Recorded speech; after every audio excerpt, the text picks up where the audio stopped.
The new concerns following the collapse of the 16th largest bank in the U.S., Silicon Valley Bank, experiencing a bank run, a stock price plunge, and a government-ordered takeover on Friday. All of it happening fast and sparking concern about the impact on other regional banks. ABC's Elizabeth Schulte joins us with the latest. Good morning to you, Elizabeth.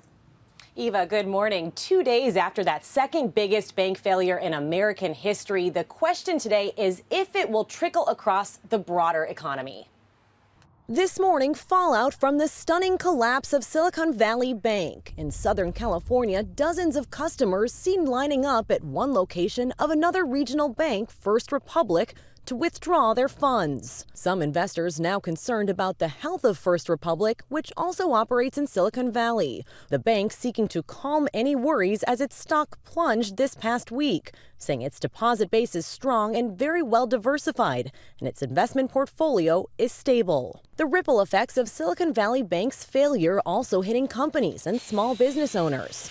E-commerce platform Etsy notifying sellers of delays in processing payments due to the bank collapse, raising concern for sellers like Amanda Nielsen. So right now I'm just kind of in a holding pattern. There's nothing I can do about it, fortunately. Etsy telling ABC News payments are expected within the next several business days. Unfortunately, a lot of my customers are linked to the Etsy platform, and I can't just write them and say, oh, by the way, this is where I am now. It was a swift downfall for the bank, popular among venture capitalists and startups and known for servicing top tech companies like Shopify, ZipRecruiter, and Pinterest. On Wednesday night, it announced it would sell assets to boost its balance sheet. That announcement spooking investors and depositors who raced to withdraw funds.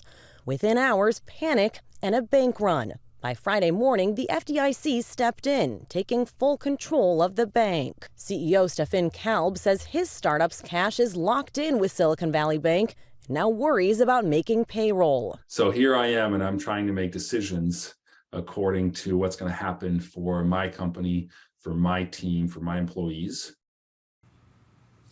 And let's bring in ABC's Alexis Christoforous into this conversation. But first, I have a question for you, Elizabeth. Other banks, such as First Republic, now seem to be on high alert. What's the potential ripple effect of SVB's collapse on these other banks and the economy in general? Well, Eva, the banking sector has been spooked by this collapse, and we are especially seeing that in big drops in the stock prices of some regional banks like First Republic. But when it comes to the banks that many of us use for day-to-day services like Chase or Bank of America, we are not seeing a big plunge in those valuations at this point. And that speaks to the fact that many investors and regulators see the risk from Silicon Valley Bank as contained, as a problem of the bank itself compared to the broader economy, Eva. And Alexis, this is the largest bank collapse in the U.S. since the 2008 financial crisis. What makes this different, and how concerned should Americans be?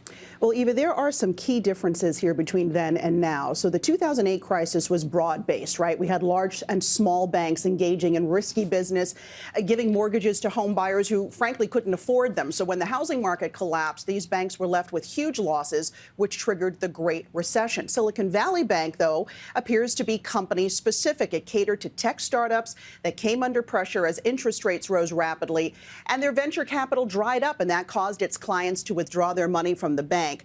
Silicon Valley Bank's downfall was also tied to a recent plunge in the value of bonds that it bought when interest rates were low. Our banking system as a whole is in a very much stronger position today than it was over a decade ago, and that's thanks to bank reforms and regulations that were put in place after the financial crisis. Elizabeth, SVB's collapse, it seems so sudden. What are the lessons for regulators as they monitor this fallout? There is no doubt that regulators are rehashing how this collapse happened in just 2 days. And if they could have spotted the risk any sooner, one of the questions that investors are wondering is if the federal government might step in and make all of the deposits whole, Eva. All right, Elizabeth Schulte, Alexis Christoforous, thank you so much to both of you. Well, hey there, GMA fans. Robin Roberts here. Thanks for checking out our YouTube channel. Lots of great stuff here. So go on, click the subscribe button right over here to get more of awesome videos and content from GMA every day, anytime. We thank you for watching, and we'll see you in the morning on GMA.